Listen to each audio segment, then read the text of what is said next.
Good day mga idol. Nagbabalik na naman ang iyong lingkod, Lakay Alfie. For today's vlog is gagawa tayo ng dirty kitchen dito sa bahay na pinapagawa namin. At gusto ko rin palang ipakita sa inyo ang inabot ng aking bahay ng 8 years na pamamalagi ko sa ibang bansa. Pagtitiis at pangungulila sa ating pamilya dito sa Pilipinas. Kung may nagtatanong bakit Lakay ganyan palang inabot ng 8 years mo, hindi pa tapos ang bahay mo. Ito kasi nangyari doon mga kalakay. Nung unang bakasyon ko kasi is napunta sa pera ko doon sa banding ng aking mga pamilya. Gastusin para sa pangangailangan ng bahay. After 2 years ulit ng bakasyon ko, pakunti-kunti kami ng pagbili ng materyales. Balik ulit ng ibang bansa. Kapag sumahod naman at may extra, bibili na naman ng materyales. Ganon yung nangyaring routine, kaya hanggang sa ganito na ang nabuo dito sa bahay namin. Pakunti-kunti lang yan guys. Mahirap naman siyang biglahin kasi maliit lang naman ang sahod ko sa ibang bansa.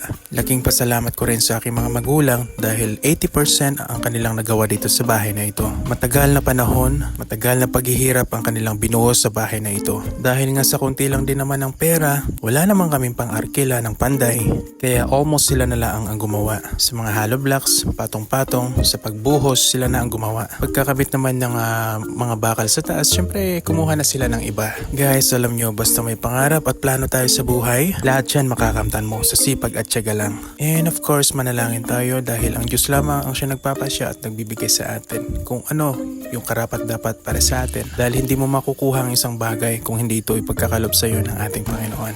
Papasalamat din pala ako dyan sa mga tito ko at aking mga pinsan na tumutulong din sa amin. Maraming salamat sa inyo guys. So tingnan nyo, ito na yung kabuuan ng aking bahay. 3 kwarto, isang CR, saka sala, and of course yung kitchen natin. At dun sa likod niyan is bali nag-extend ulit kami ng aming dirty kitchen. Ang size pala ng isang kwarto ay 3x3.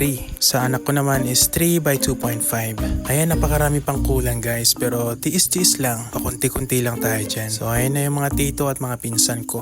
Halo-halo na yan. Dahil magbubuhos na kami guys. Ito, saglit na lang to. Medyo madali-dali na lang to. Ang medyo matagal at medyo mahirap dyan is yung pagle-layout eh. Ayan yung father ko. Yan, napakasipag niyan guys. Ito na pala ang merienda namin sa hapon. Napakasarap. Grabe, na-miss ko rin tong merienda na to eh. Na-miss nyo rin ba to guys? At pagkatapos nga ng merienda namin, tuloy-tuloy na naman natin. At yun naman yung aking mother na napakasipag. Sabi ko, wag na, kami na. Sabi niya, gusto ko magtrabaho eh. Malakas pa naman daw siya eh. Ayun na, nagkakabit na tayo ng hollow blocks guys. At itataas na natin yan. Ang plano kasi namin dyan sa dirty kitchen namin is hindi namin patataasin yung hollow blocks. Ipapatong lang namin yan hanggang isang tao siguro. Ang ipapatong na lang namin sa taas is harness na lang siguro. Gusto kasi yung maliwanag yung kitchen namin. So ayun na nga guys. Kung may plano kang magpabahay is simulan mo na. Simulan mo muna sa materyales. Dahan-dahan lang. Kasi pag may materyales ka na, dire-diretso na yan na magagawa ang iyong bahay. Kung plano lang ang iyong ginagawa,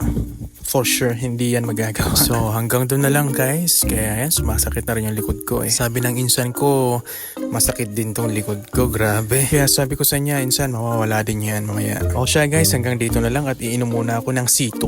Take care and always pray. It's me again, Lakay Alfie. I love you everyone. Thank you for watching. Bye-bye.